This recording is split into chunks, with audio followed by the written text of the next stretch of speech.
ठीक, तो अब हम लोग आज इसमें पढ़ेंगे भुगतान संतुलन, बैलेंस ऑफ पेमेंट। तो सबसे पहले हम लोग ये जाने कि अब इसमें दो शब्द जैसे यूज हो रहे हैं, आयात और निर्यात, एक्सपोर्ट एंड इंपोर्ट। एक्सपोर्ट क्या होता है? किसी वस्तु को जब हम विदेशों को बेचते हैं तो उसे कहते हैं एक्सपोर्ट, निर्यात, और जब किसी वस्तु को विदेशों से मंगाते हैं तो उसे कहते हैं आयात। ठीक, अब भुगतान संतुलन, भुगतान संतुलन क्या होता है? भुगतान संतुलन किसी एक देश के लिए एक वित्तीय वर्ष में विदेशों से किए गए लेन देन का एक वित्तीय लेखा जोखा होता है। मतलब ये एक प्रकार का अकाउंट होता है, बैलेंस ऑफ पेमेंट एक प्रकार का अकाउंट होता है जिसमें एक वित्तीय वर्ष में विदेशों के साथ जितने भी लेन देन किए गए उनका वित्तीय विवरण होता है। भुगतान संतुलन एक देश के निवासियों का विश्व के अन्य देशों के निवासियों के साथ सामान्यतया एक वर्ष के दौरान जो अंतर्राष्ट्रीय आर्थिक व्यवहार या लेन देन होता है उनकी प्रविष्टि है। उनकी प्रविष्टि जिस विवरण या खाते में खाते में होती है उसे भुगतान संतुलन विवरण कहते हैं। अब इसमें भुगतान संतुलन में क्या क्या सम्मिलित करते हैं?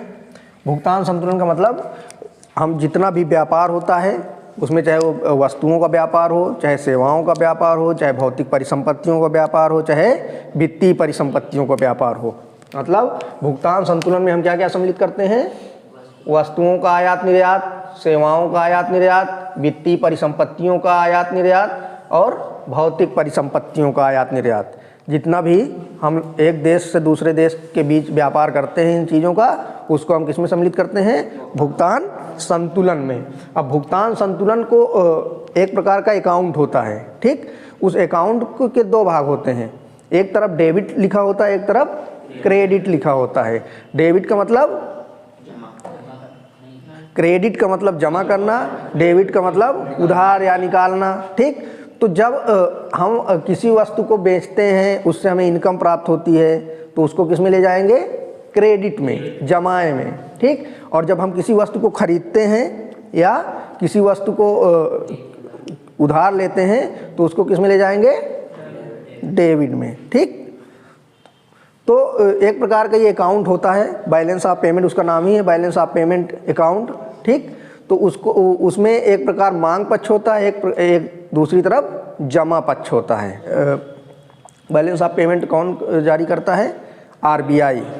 ठीक, भारत में आरबीआई बैलेंस ऑफ पेमेंट के संबंध में रिपोर्ट जारी करता है हर साल कि क्या हमारी कंडीशन है व्यापार के संदर्भ में।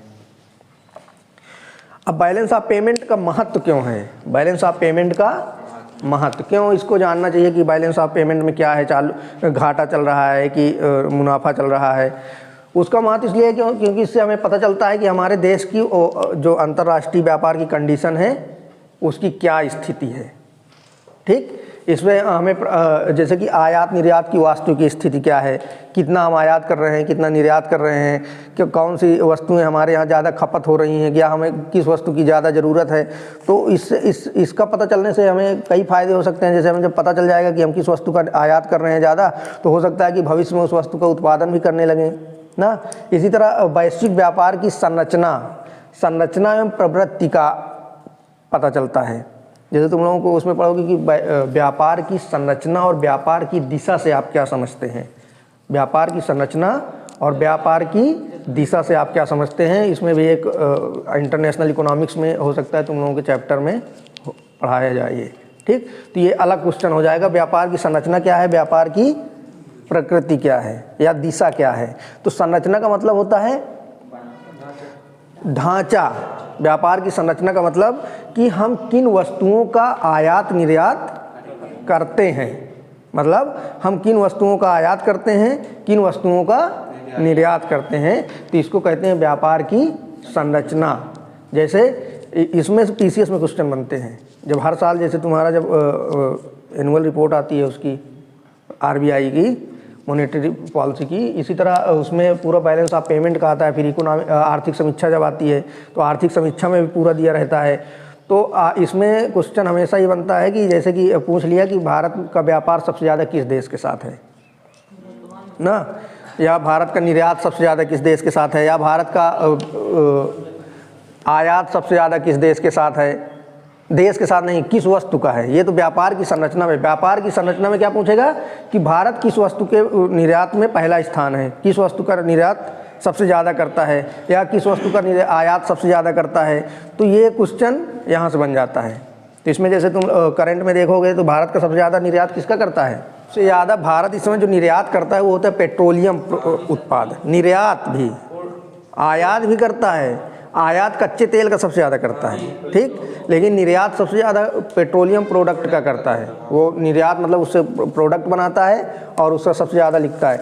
इसको तुम लोग लिखना चाहो लिख लो, जैसे कि एक्सपोर्ट सबसे ज़्यादा करता है, पहला पेट्रोलियम उत्पाद, दूसरा रत्न एवं आभूषण, तीसरा इंजीनियरिंग गुड्स।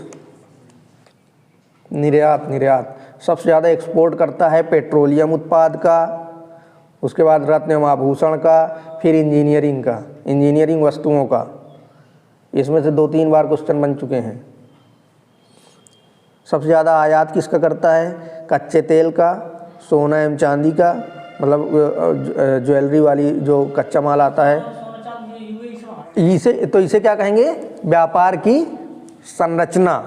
व्यापार की संरचना का मतलब किसी देश कोई देश किस वस्तु का सबसे ज़्यादा निर्यात करता है, या किन किन वस्तुओं का निर्यात करता है, किन किन वस्तुओं का आयात करता है, इसे कहते हैं व्यापार की संरचना।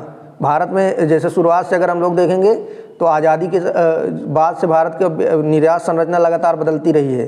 पहले हम सबसे ज़्यादा निर्यात करते थे सूती वस्त्र, कपड़ों का, या जूट के बोरों का, इस तरह की वस्तुओं का निर्यात करते थे। लेकिन जैसे जैसे विकास होता गया, फिर हम मैन्युफैक्चरिंग की ओर बढ़े तो हमारा इंजीनियरिंग गुड्स भी बढ़ गया, प्रोडक्ट और भी चीज़ें, सोना चांदी वाला निर्यात भी बढ़ गया। तो इसलिए ये हमेशा बदलता रहता है, इसलिए करंट में हर साल आता है, ठीक। ये करंट का क्वेश्चन रहेगा जब आएगा, तो इसको तुम लोग जब भी एग्जाम दोगे इसको पढ़ोगे।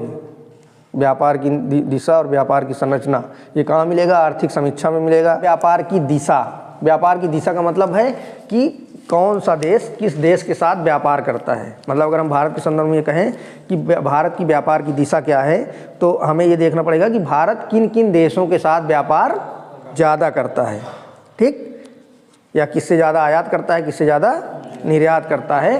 तो इसको कहते हैं व्यापार की दिशा।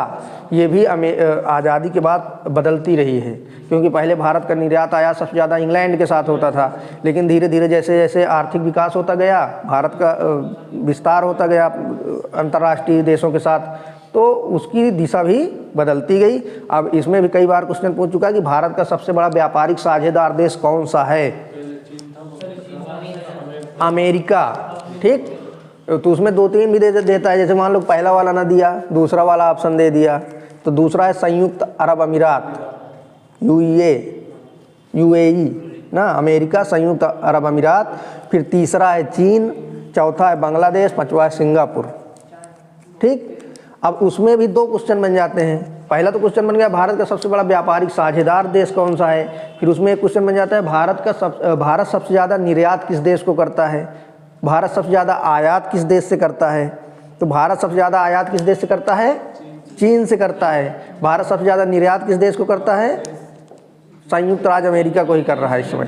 लेकिन उसमें चेंज होता रहता है, कभी किसी साल हो सकता है कि संयुक्त अरब अमीरात हो जाए, हो सकता है कि कभी संयुक्त राज्य अमेरिका, क्योंकि दोनों के बीच कंपटीशन रहता है किसमें किस। अब हर साल क्योंकि व्यापार है, हर साल बढ़ता घटता रहता है, तो इसलिए ये चेंज होता रहता है, ठीक। तो ये हमारा हो गया अंतर्राष्ट्रीय व्यापार की संरचना और अंतर्राष्ट्रीय व्यापार की दिशा। अब संरचना और दिशा से ही हमारा बैलेंस ऑफ पेमेंट बनता है। क्यों? क्योंकि जब हम वस्तुओं और सेवाओं का आयात निर्यात करते हैं तो उसका लेखा जोखा रखते हैं, उसी को हम बैलेंस ऑफ पेमेंट कहते हैं एक वित्तीय वर्ष के लिए। तो ये एक प्रकार का अल्पकालिक लेखा जोखा होता है, मतलब एक वर्ष का भुगतान संतुलन जो होता है वो एक वर्ष का वित्तीय लेखा जोखा है। तो इसलिए ये एक प्रकार का अल्पकालिक परिदृश्य है। ये दीर्घकाल कि ये नहीं दिखा कि दीर्घकाल में अर्थव्यवस्था कैसी है, ये एक अल्पकाल का है। ये हो सकता है इस साल घाटे में रहे, अगले साल प्लस में चला जाए। ठीक, ये और इसका इम्पोर्टेंस क्यों होता है? अगर घाटे में चला गया तो क्या होगा और उसमें चला गया तो क्या होगा? अगर घाटे में चला जा रहा है तो अर्थव्यवस्था, इसका मतलब कि हमारी अर्थव्यवस्था की कंडीशन सही नहीं है, तो इसको सही करने के प्रयास किए जाएंगे। जैसे तुम लोग पढ़े होगे 1991 के जब आर्थिक सुधार पढ़े गए थे तो उसमें हम लोग देखे थे कि राजकोषीय घाटा भी बहुत ज़्यादा था, 8% के लगभग, और जो चालू खाता घाटा था वो बहुत ज़्यादा था। चालू खाता घाटा हमारा इतना ज़्यादा था कि हमारे पास जो ऋण लिए गए थे या जो निर्यात किए गए थे वो एक सप्ताह उसको देने के लिए हमारे पास विदेशी मुद्रा भंडार की कमी हो गई थी, इसीलिए आर्थिक सुधार किए गए थे। तो इसलिए माना जाता है कि अगर अर्थव्यवस्था को संतुलन में रखना है तो उसके लिए आवश्यक है कि भुगतान संतुलन को संतुलन में रखा जाए। उसके लिए सरकार समय समय पर नीतियां बनाती है। ठीक, तो भुगतान संतुलन को मुख्य रूप से हम लोग दो खातों में बांटते हैं।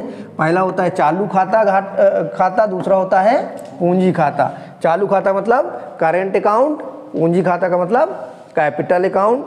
चालू का मतलब एक वित्तीय वर्ष में जो लेन देन हुआ वस्तुओं एवं सेवाओं का, उसे हम चालू में रखते हैं। चालू का जैसे हम लोग वहाँ पढ़े थे राजकोषीय और उसमें पढ़े थे ना, राजस्व आय और पूंजी आय पढ़े थे। तो राजस्व का मतलब क्या था? जो हमारी प्राप्तियां थीं, मतलब उसके बदले कोई देनदारियां नहीं थीं। इसी तरह यहाँ चालू खाता में है। चालू खाता का मतलब कि ये एक वित्तीय वर्ष में है चालू खाता, इसको हम दो भागों में बांटते हैं। एक प्रकार के ये मान लो कि बैलेंस शीट है। ठीक, एक तरफ चालू खाता, दूसरी तरफ पूंजी खाता, और इनमें भी दो दो प्रविष्टियाँ होंगी। एक तरफ मांग पक्ष, दूसरी तरफ जमा पक्ष। मतलब एक तरफ हमने क्या खरीदा, दूसरी तरफ क्या बेचा। ठीक, इसको फिर दो भागों में बांटते हैं। पहला दृश्य खाता विजिबल अकाउंट, दूसरा अदृश्य खाता इनविजिबल अकाउंट। दृश्य खाता क्या होता है? वस्तुओं का आयात निर्यात जो हम कहते हैं, जो भौतिक वस्तुओं का आयात निर्यात करते हैं जब, तो उसको हम रखते हैं दृश्य खाता में। दृश्य का मतलब जो दिखाई देती है, या दूसरे शब्दों में कह सकते हैं कि जिन वस्तुओं का पोर्ट या बंदरगाह में लेखा जोखा होता है उनको दृश्य वस्तुएं कहते हैं। या वस्तुएं एक प्रकार की विजुअल या भौतिक वस्तुएं ही इसमें आती हैं दृश्य खाता में। ठीक, जो दृश्य खाता जो वस्तुओं और सेवाओं का आयात निर्यात होता है उसी को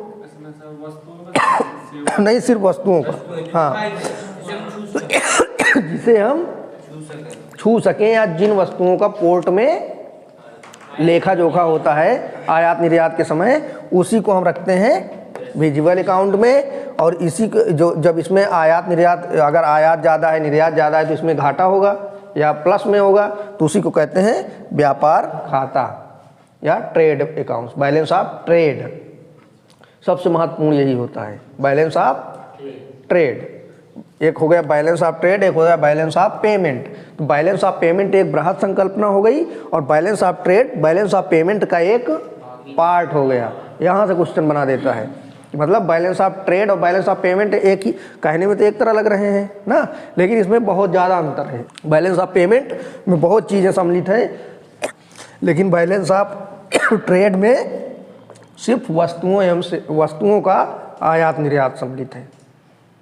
ठीक, अब जैसे एक्सपोर्ट इंपोर्ट, अब अगर एक्सपोर्ट ज़्यादा हुआ वस्तुओं का, इंपोर्ट कम हुआ, तो व्यापार खाता हमारा धनात्मक होगा ना। लेकिन अगर इंपोर्ट ज़्यादा हुआ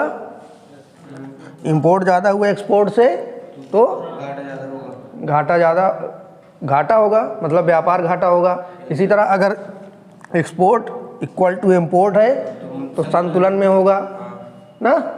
तो कहने का मतलब कि अगर हम एक्सपोर्ट इंपोर्ट में जहाँ पे इंपोर्ट ज़्यादा हो जाएगा एक्सपोर्ट कम हो जाएगा, वहाँ हम धन में रहेंगे, मतलब हम पॉजिटिव रहेंगे।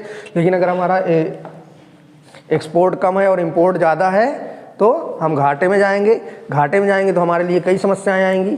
क्योंकि अब हमारे पास अगर मुद्रा भंडार नहीं है देने के लिए तो अर्थव्यवस्था की कंडीशन बुरी हो जाएगी। अगर balance of payment balance of payment घाटे में ज़्यादा रहता है तो उससे विदेशी निवेश कम आकर्षित होता है। लोगों को लगता है कि अर्थव्यवस्था की कंडीशन सही नहीं है या संतुलन में नहीं है, तो इसके कई नुकसान होते हैं। तो इसलिए सरकार ये चाहती है कि हमेशा बैलेंस ऑफ पेमेंट को बैलेंस में रखा जाए। ठीक, इसी तरह अदृश्य खाता। अदृश्य खाता का मतलब इसमें हम सेवाओं को रखते हैं। सेवाओं का मतलब साधन से सेवाएं किसी भी प्रकार की हों, जैसे किसी वस्तु कारक सेवाएं, कारक का मतलब यहाँ साधन होता है, गैर कारक सेवाएं। इसमें चालू हस्तांतरण रखते हैं। चालू हस्तांतरण क्या है? Transfer payment. ट्रांसफ़र पेमेंट क्या है? जैसे हम लोग पढ़े थे नेशनल इनकम पढ़ाते समय, ट्रांसफ़र पेमेंट होता है कुछ, मतलब जो पैसा किसी को दे दिया जाए एक प्रकार का दोबारा वापस नहीं मिलता, ना उसके बदले कोई प्रतिफल मिलता है। ठीक, जैसे कोई दान दे दे या कोई पेंशन दे दे, वहाँ हम लोग पढ़े थे पेंशन और चीज़ें, छात्रवृत्ति, तो वो सारी क्या थी? Transfer payment. इसी तरह यहाँ पर भी है, मान लो कोई ऐड दे रहा है, कोई विदेशी व्यक्ति, या हम किसी को दे रहे हैं दान, या कोई सहायता कर रहे हैं किसी को, तो पैसा जो आएगा या कुछ सेवाएं आएंगी वो क्या किस में जाएंगी? ट्रांसफ़र पेमेंट में। ट्रांसफ़र पेमेंट के कौन से अकाउंट में जाएगा? इनविजिबल अकाउंट में। ठीक, इसी तरह इसमें और भी चीज़ आएंगी, इनकम, मजदूरी, ब्याज, लाभांश। मतलब जो भी भारत के विदेशों में नागरिक हैं या विदेशों के भारत में नागरिक हैं, उनमें जो लोग इनकम प्राप्त करते हैं, मान लो कहीं काम करते हैं, उनसे आय प्राप्त हुई, तो किस में जाएगी? अदृश्य अकाउंट में, इनविजिबल अकाउंट में। इसी तरह मजदूरी, मान लो लाखों लोग भारत के विदेशों में काम करते हैं, वहाँ से जो धन प्रेषण करते हैं वो किस में जाता है? अदृश्य खाता में जाता है। इसी तरह ब्याज, मान लो कोई भारत सरकार या कोई व्यक्ति विदेशों को ऋण दिया हुआ है, तो उससे जो ब्याज प्राप्त होगी वो किस में जाएगी? अदृश्य अकाउंट में। इसी तरह लाभांश, मान लो कोई कंपनी किसी देश में स्थापित है या किसी देश की कंपनी यहाँ स्थापित है, तो जो लेन देन होगा वो किस में जाएगा? अदृश्य खाते में। यही सबसे क्वेश्चन बनाता है। ठीक, IAS में कंसेप्ट से क्वेश्चन बनाता है, तो यही सब कंफ्यूज करता है। ठीक, तो अब हम लोग पढ़े कि भुगतान संतुलन को दो भागों में, चालू खाता घाटा और पूंजी खाता। चालू खाता घाटा के दो भाग हैं, दृश्य खाता और अदृश्य खाता। तो अब यहाँ पर हम देख रहे हैं कि जो दृश्य खाता है उसको कहते हैं व्यापार खाता। तो एक प्रकार से ये भी कह सकते हैं कि चालू खाता, करेंट अकाउंट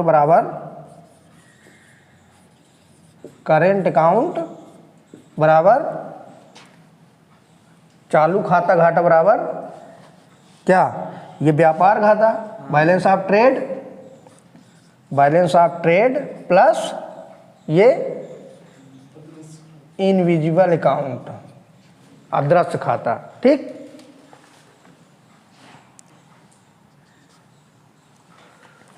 तो मतलब कहने का कि जो हमारा चालू खाता घाटा है वो किसका योग है?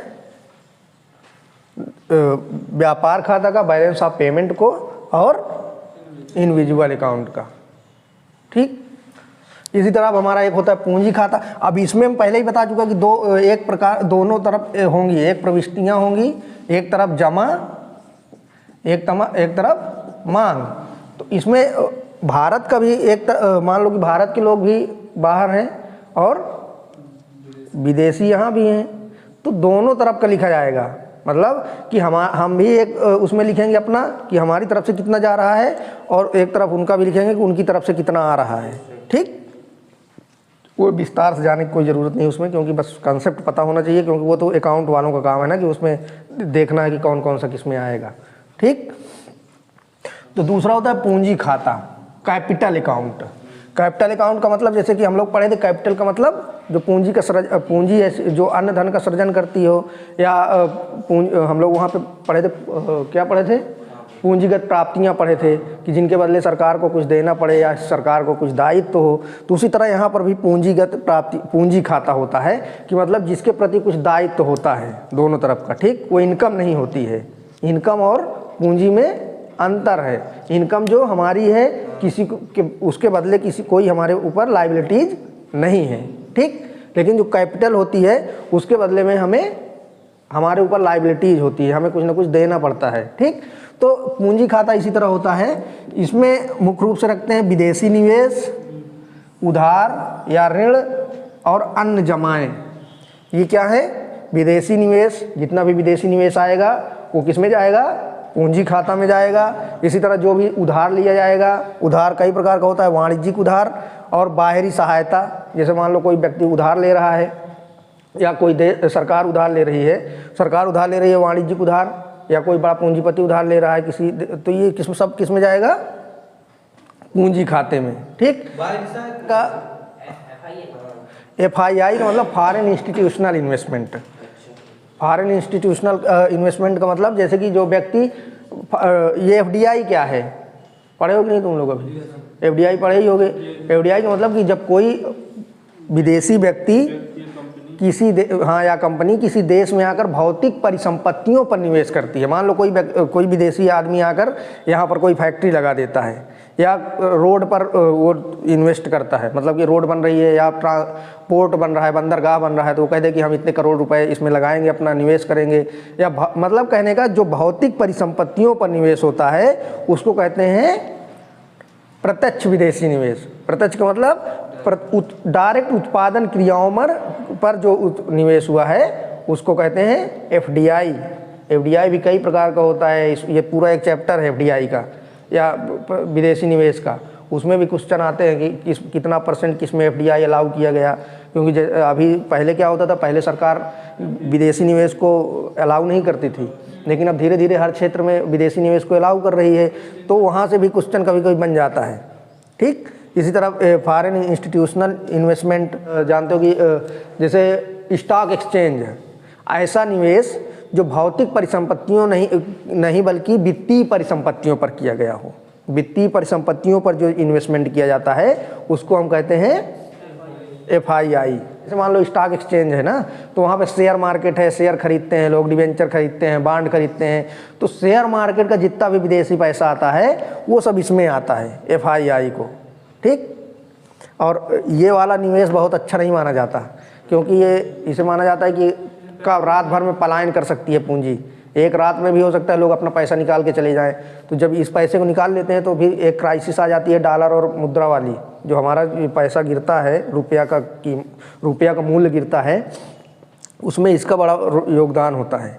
रुपया बढ़ेगा कि घटेगा, ये विदेशी निवेश पर ज़्यादा इसका महत्व होता है। ठीक। लेकिन जो FDI होता है उस इन्वेस्टमेंट को सब बहुत अच्छा माना जाता है, क्योंकि ये भौतिक परिसंपत्तियों का निर्माण होता है, और जब मान लो कोई व्यक्ति कंपनी खोलेगा तो वो लेकर भाग तो जाएगा नहीं रातों रात, तो इसलिए ये भरोसेमंद वाला होता है।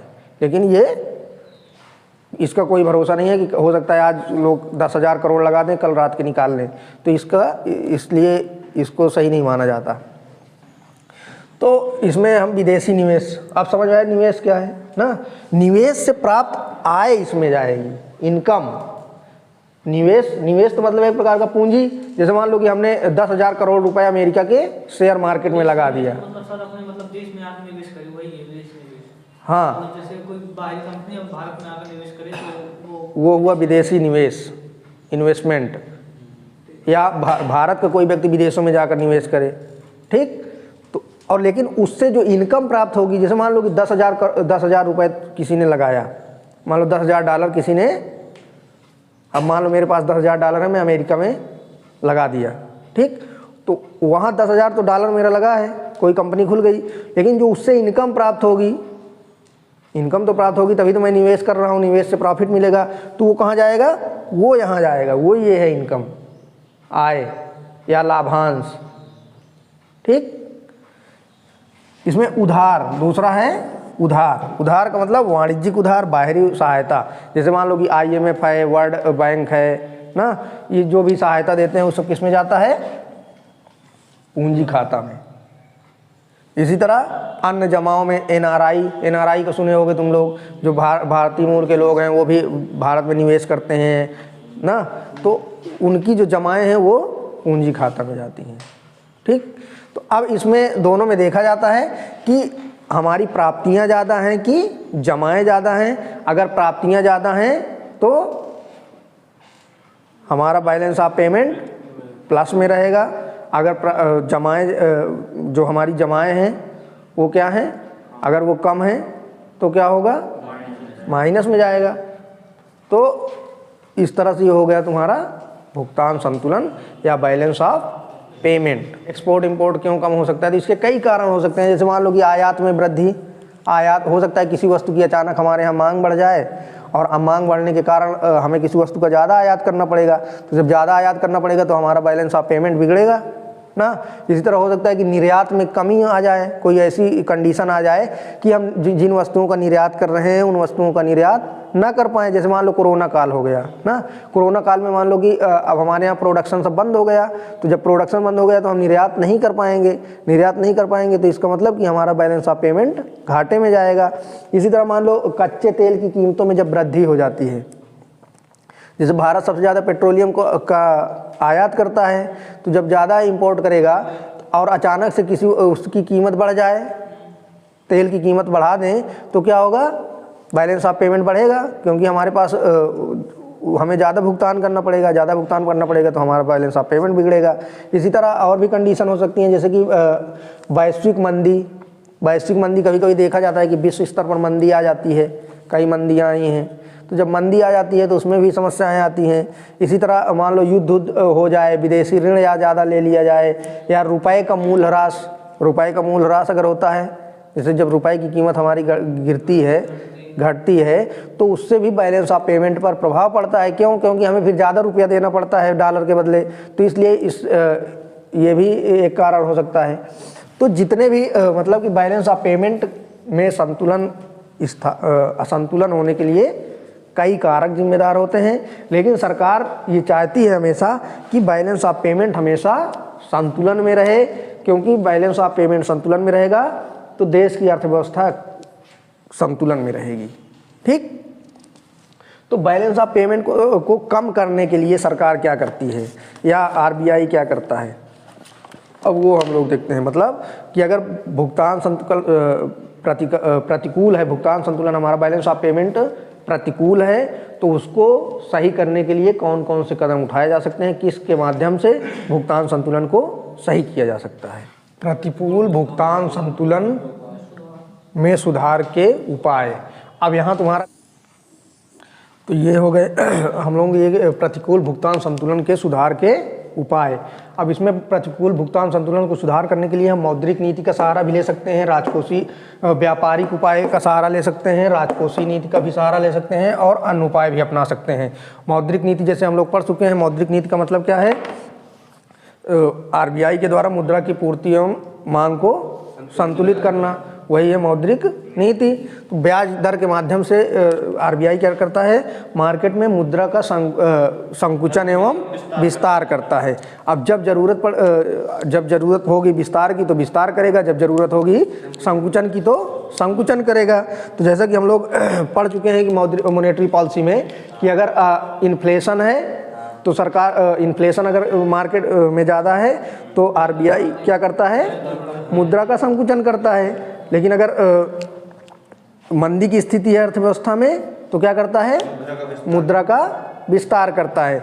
तो जब अगर इसी तरह अगर बैलेंस ऑफ पेमेंट ज़्यादा है, बैलेंस ऑफ पेमेंट में असंतुलन हो जाता है तो आरबीआई क्या करता है, संकुचनवादी मुद्रा नीति को अपनाता है। मतलब कि संकुचनवादी का मतलब कि मुद्रा की पूर्ति को वो कम करना चाहता है। जब मुद्रा की पूर्ति कम हो जाएगी तो उससे क्या होगा, डिमांड कम हो जाती है। जब डिमांड कम हो जाती है तो क्या होगा, जो बैलेंस ऑफ ट्रेड हमारा बिगड़ रहा है, मतलब हम ज़्यादा वस्तुओं का आयात कर रहे थे वो कम हो जाएंगे। तो इसलिए माना जाता है कि बैलेंस ऑफ पेमेंट को सुधार करने के लिए संकुचनवादी मुद्रा नीति को अपनाया जाता है, अपनाना चाहिए।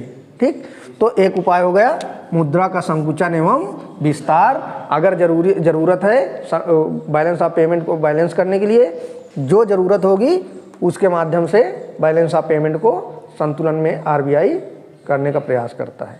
ठीक, ये तो क्लियर हो गया मुद्रा की पूर्ति का संकुचन या विस्तार। मतलब अगर बैलेंस ऑफ पेमेंट में असंतुलन है या व्यापार खाते में बैलेंस ऑफ ट्रेड में असंतुलन है तो आरबीआई क्या कर सकता है, संकुचनवादी मुद्रा नीति को अपना सकता है। संकुचनवादी मुद्रा नीति को कैसे अपनाएगा, ब्याज दर कम कर, ब्याज दर को बढ़ा देगा।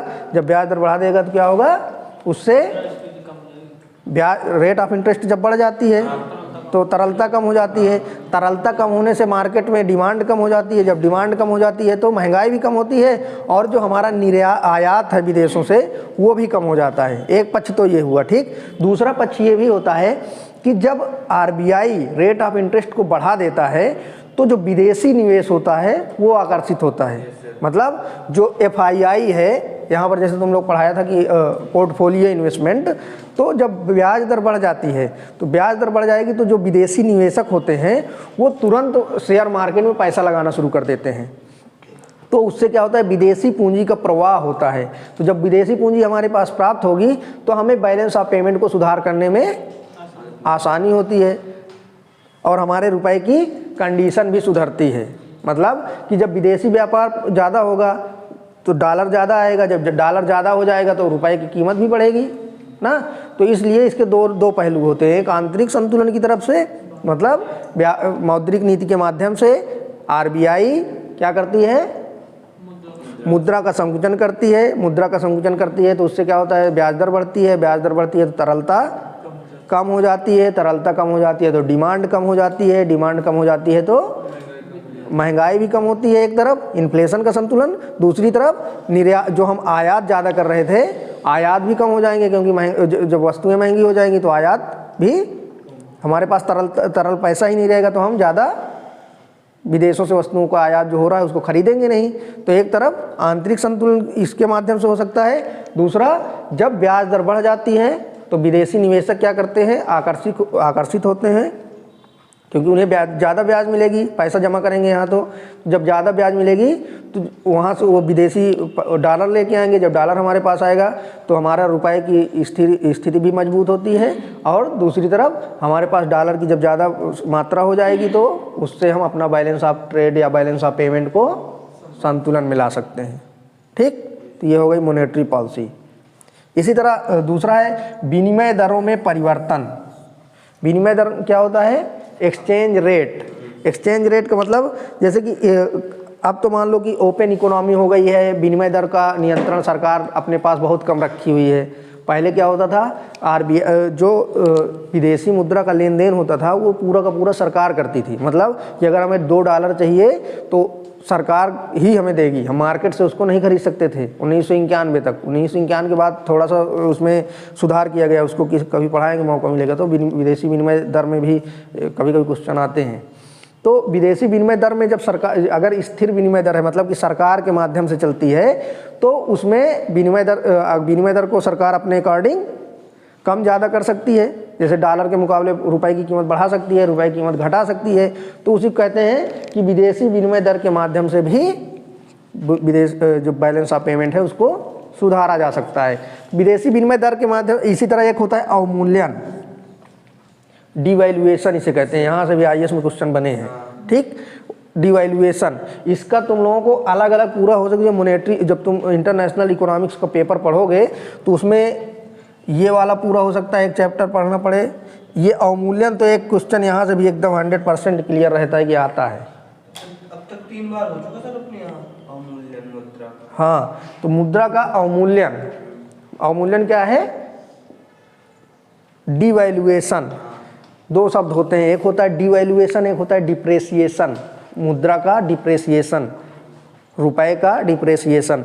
तो जैसे कि अब मार्केट बेस पे जो उतार चढ़ाव होता है, मुद्रा और डॉलर की जो विनिमय रेट है, एक्सचेंज रेट है, उसमें जो मार्केट के आधार पर लेन देन होता है तो उसको कहा जाता है डिप्रेसिएशन। डिप्रेसिएशन का मतलब मूल्य ह्रास। कब होता है, जब मार्केट के आधार पर विनिमय होता है, ठीक। लेन देन जब मार्केट बेस पर होता है। जैसे मान लो कि आज मार्केट में डॉलर का 80 रुपये बराबर $1 ना। अब मान लो कि मार्केट बेस पर है, अब मान लो कि हमें 85 रुपये बराबर $1। तो ये क्या है, ये डिप्रेसिएशन है, ठीक। कि हमारा जो वैल्यू है इसका, रुपए का, वो क्या हो रही है, कम हो रही है और डॉलर हमारा महंगा हो रहा है, ठीक। तो ये मार्केट बेस पे हो रहा है तो इसको कहते हैं डिप्रेसिएशन, ठीक। इसी तरह डिवैल्यूएशन या अवमूल्यन, जब सरकार जानबूझकर अपनी मुद्रा का मूल्य जानबूझकर घटाती है तो उसको कहते हैं अवमूल्यन। ठीक, अवमूल्यन कब किया जाता है? अवमूल्यन को माना जाता है कि जब अर्थव्यवस्था में असंतुलन की स्थिति होती है, बैलेंस ऑफ पेमेंट में ज़्यादा असंतुलन होता है, तो सरकार अपनी जो मुद्रा है, अपनी मुद्रा का मूल्य घटाकर इसको संतुलन मिला सकती है। क्यों? इसका ये तरीका हो सकता है कि जैसे मान लो कि पहले मिलता था 1 रुपये का 80 रुपये का $1, अब मान लो मिल रहा है कि 85 रुपये का $1।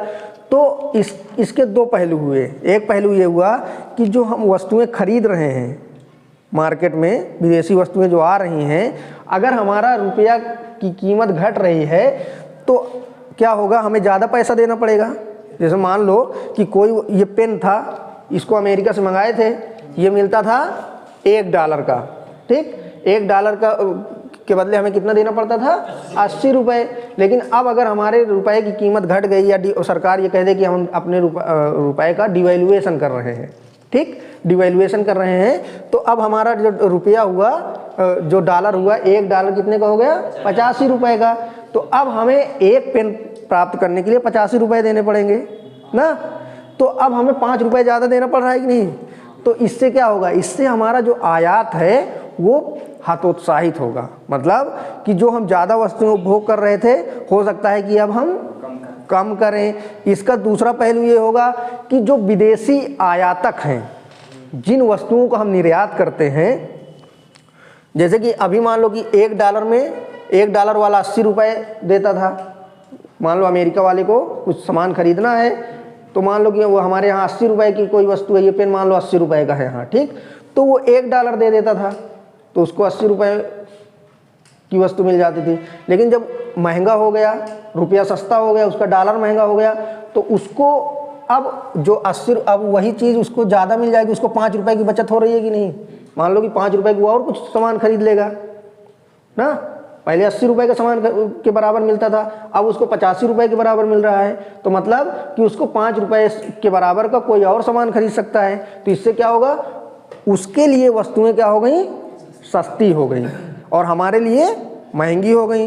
तो एक तरफ आयात प्रोत्साहित हो रहा है, हतोत्साहित हो रहा है, और दूसरी तरफ निर्यात प्रोत्साहित हो रहा है। ठीक, तो ये माना जाता है कि निर्यात जो बैलेंस ऑफ पेमेंट है उसको संतुलित करने के लिए डिवैल्यूएशन या अवमूल्यन की नीति अपनाई जाती है। कौन है? सुबह से चल लेते हैं दिमाग। ये चैप्टर इंपॉर्टेंट रहेगा, इसमें थ्योरी है। अब इसमें अवमूल्यन कब लागू होता है, कब नहीं लागू, कुछ ऐसी कंडीशन होती हैं कि अवमूल्यन हो सकता है कि हम जैसे अवमूल्यन करें अपने देश को निर्यात बढ़ाने के चक्कर में, हो सकता है दूसरा देश भी कर दे अपने देश के मुद्रा का अवमूल्यन, तो फिर उसका कोई फ़ायदा नहीं होगा। इसी तरह उसमें इलास्टिसिटी ऑफ डिमांड का कंसेप्ट है, जैसे तुम लोग पढ़े होगे मांग की लोच पढ़े ना BA फर्स्ट ईयर में। तो इसमें भी वस्तुओं की मांग की लोच किस प्रकार की है। अगर ज़्यादा आवश्यक वस्तुएं हैं जिनका हम आयात कर रहे हैं या निर्यात कर रहे हैं, तो उसका भी अवमूल्यन पर प्रभाव पड़ता है। अगर elasticity of demand greater than 1 है, तभी अवमूल्यन लाभकारी होता है, नहीं अवमूल्यन का कोई फायदा नहीं होता। ठीक, अवमूल्यन समझ में आ गया, डिप्रेसिएशन समझ में आ गया। ये तो व्यवहारिक चीज़ है, अपने ज़िंदगी की चीज़ है कि इसका क्या मतलब होता है। क्या जब ब्याज दर बढ़ती है तो डॉलर क्यों महंगा, डॉलर किस प्रकार निवेश बढ़ता है। या जब तुम कभी देखोगे कि जो फेडरल रिजर्व बैंक है अमेरिका का, जब वो ब्याज दर बढ़ाता है, तो ब्याज दर जैसे ही वो बढ़ाता है तो हमारे यहाँ का निवेशक जो होता है, जो पोर्टफोलियो निवेशक होता है या इंस्टीट्यूशनल इन्वेस्टमेंट जिसे कहते हैं, वो तुरंत भाग जाता है यहाँ से। तो तभी हमारे यहाँ क्राइसिस शुरू हो जाती है। जैसे भी कोई भी मंदी आएगी या कुछ भी आएगा, तो उसका एक बड़ा रीज़न होता है कि जब वहाँ ब्याज दर बढ़ेगी तो इन्वेस्टर भाग जाते हैं। जब इन्वेस्टर भाग जाते हैं तो यहाँ की समस्या आ जाती है, यहाँ समस्या आ जाती है, फिर RBI को रेट ऑफ इंटरेस्ट बढ़ाना पड़ता है। जब RBI फिर रेट ऑफ इंटरेस्ट बढ़ाती है तो उसका प्रभाव हम लोगों के जीवन पर पड़ता है। जैसे कि जब लोगों को पता ही नहीं चल पाता क्या हो रहा है। जैसे जब तुम लोग कभी अब पढ़ लिए हो ना, तो कभी सोचोगे, जैसे मान लो होम लोन लिए तुम या कार लोन लिए ना, तो फ्लैक्चुएशन रेट पर ली जाती है। जैसे ही RBI तुम्हारी रेट ऑफ इंटरेस्ट बढ़ाएगी तो तुम्हारा रेट ऑफ इंटरेस्ट बढ़ जाएगा। होम लोन जो लेते हैं लोग या कोई और लोन लेते हैं, तो उससे अपने लोगों को नुकसान होता है। ठीक, ये सब चीज़ें व्यवहारिक हैं एकदम, और इंटरेस्टिंग भी हैं। तो ये हो गया तुम्हारा मौद्रिक उपाय में। ठीक। अवमूल्यन के जो बैलेंस ऑफ पेमेंट में सुधार के जो मौद्रिक उपाय हैं ये थे, ठीक। इसी तरह दूसरे उपाय हो सकते हैं व्यापारिक उपाय। व्यापारिक उपाय में टाइम हो गया यार। व्यापारिक उपाय में आयात प्रतिबंध, निर्यात प्रोत्साहन। आयात प्रतिबंध का मतलब जिन वस्तुओं का हम आयात कर रहे हैं उन्हें किसी माध्यम से ऐसा कोई नीति अपनाई जाए जिससे वो रुक जाए। तो उसके लिए क्या कर सकते हैं, आयात को डायरेक्ट प्रतिबंधित कर सकते हैं। सरकार मना कर दे कि इस वस्तु का आयात नहीं करेंगे, या कर सकती है प्रशुल्क लगा दे। प्रशुल्क को कहते हैं टैरिफ। टैरिफ एक प्रकार का टैक्स होता है, ठीक। इसी तरह कोटा। कोटा का मतलब सरकार लिमिट कर दे कि इससे ज़्यादा इस वस्तु का आयात नहीं होगा, या इस वस्तु का इससे ज़्यादा निर्यात नहीं होगा। जैसे अभी प्याज के दाम बढ़े, सरकार ने कहा कि प्याज निर्यात बंद।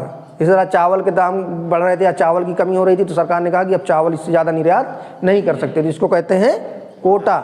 इसी तरह निर्यात को प्रोत्साहन देना, अपने बैलेंस ऑफ पेमेंट को कंट्रोल करने के लिए यह आवश्यक है कि हम ज़्यादा से ज़्यादा निर्यात करें। तो निर्यात करने के लिए हम क्या कर सकते हैं, टैक्स में कमी कर सकते हैं, निर्यात प्रशुल्क में कमी कर सकते हैं। इसी तरह निर्यात सब्सिडी दे सकते हैं। मतलब अगर कोई वस्तु को सरकार प्रमोट करना चाहती है तो ये कहेगी कि हम इतनी तुम्हें सहायता देंगे, तुम इसको निर्यात करो ज़्यादा से ज़्यादा, या उनको कोई प्रोत्साहन स्कीम के तहत। अभी जैसे मैं तुम लोगों को पढ़ाऊँगा, एक ट्रेड पॉलिसी भी आई है नई, टाइम ही आज ख़त्म हो गया। तो निर्यात सब्सिडी दे सकती है। सब्सिडी का मतलब छूट, सरकार उनको तमाम प्रकार की सहायता कर सकती है। तो इस तरह से निर्यात बढ़ेंगे। राजकोषीय नीति। राजकोषीय नीति जैसे हम लोग पढ़े थे, राजकोषीय नीति का मतलब टैक्स, सरकार की आय व्यय की नीति। तो सरकार आय व्यय के माध्यम से भी, जैसे मौद्रिक नीति में तरलता का कम ज़्यादा किया जा सकता है, इसी तरह राजकोषीय नीति के माध्यम से भी किया जा सकता है। जैसे लोगों पर टैक्स ज़्यादा बढ़ा देना, या जो सार्वजनिक व्यय है, पब्लिक एक्सपेंडिचर, उसको घटा देना। तो उससे क्या होती है, डिमांड कम हो जाती है। जब टैक्स बढ़ जाएंगे तो डिमांड कम हो जाएगी। या जैसे मनरेगा का पैसा है, मान लो रोक दे सरकार, किसानों वाला पैसा रोक दे सरकार, ये सब राजकोषीय नीति के तहत आते हैं ना। तो अगर रोक देगी तो क्या होगी, तरलता कम हो जाएगी, तरलता कम हो जाएगी, डिमांड कम हो जाएगी, डिमांड कम हो जाएगी तो आयात कम हो जाएंगे। तो ये हो गई हमारी राजकोषीय नीति। इसी तरह सरकार क्या कर सकती है, विदेशी निवेश को बढ़ावा दे सकती है। विदेशी निवेश को बढ़ावा देने के लिए जैसे हम लोग पढ़े FDI पढ़े, FII पढ़े ना, पोर्टफोलियो निवेश पढ़े, तो उसमें सरकार छूट दे सकती है लोगों को, नए नए क्षेत्र खोल सकती है कि आइए आप इसमें निवेश करिए। जब वो लोग आएंगे तो उनके साथ डॉलर आएगा, जब डॉलर आएगा तो हमारी कंडीशन अच्छी होगी और बैलेंस ऑफ पेमेंट में सुधार होगा। इसी तरह पर्यटन को बढ़ावा दिया जा सकता है। पर्यटन का मतलब लोगों को कोई ऐसी चीज़ें बना दे, या कोई ऐसी चीज़ें यहाँ पे स्थापित हो जाए कि लोग विदेशों से आए पर्यटन करने आएंगे, तो उनसे क्या होगा, डॉलर आएगा, यहाँ आएंगे तो कुछ खरीदेंगे, यहाँ रहेंगे, होटल में खर्च करेंगे, तो उससे हमें डॉलर की प्राप्ति होगी। जब डॉलर की प्राप्ति होगी तो उससे हम बैलेंस ऑफ पेमेंट को सुधार सकते हैं। इसी तरह आयात प्रतिस्थापक। आयात प्रतिस्थापक का मतलब जैसे मान लो कि हमें भारत में पेट्रोल सबसे ज़्यादा आयात करता है ना, तो अब ऐसा कोई टेक्नोलॉजी आ जाए, जैसे मान लो कि इलेक्ट्रॉनिक वाहन आ जाएं, ठीक, तो इसे कहेंगे आयात प्रतिस्थापक। क्योंकि जब इलेक्ट्रॉनिक वाहन ज़्यादा हो जाएंगे तो हम तेल कम आयात करने लगेंगे ना। जब तेल कम आयात करेंगे तो हमारा बैलेंस ऑफ पेमेंट सुधर जाएगा। इसी तरह अन्य वस्तुएं भी हो सकती हैं कि जिनका हम आयात करते हैं सबसे ज़्यादा, उनको यहीं पैदा करने लगें, यहीं उत्पादित करने लगें, तो उनके लिए हमें ज़्यादा पैसा नहीं देना पड़ेगा। तो ये था तुम लोगों का बैलेंस ऑफ पेमेंट में सुधार के उपाय। ठीक, क्लियर हुआ?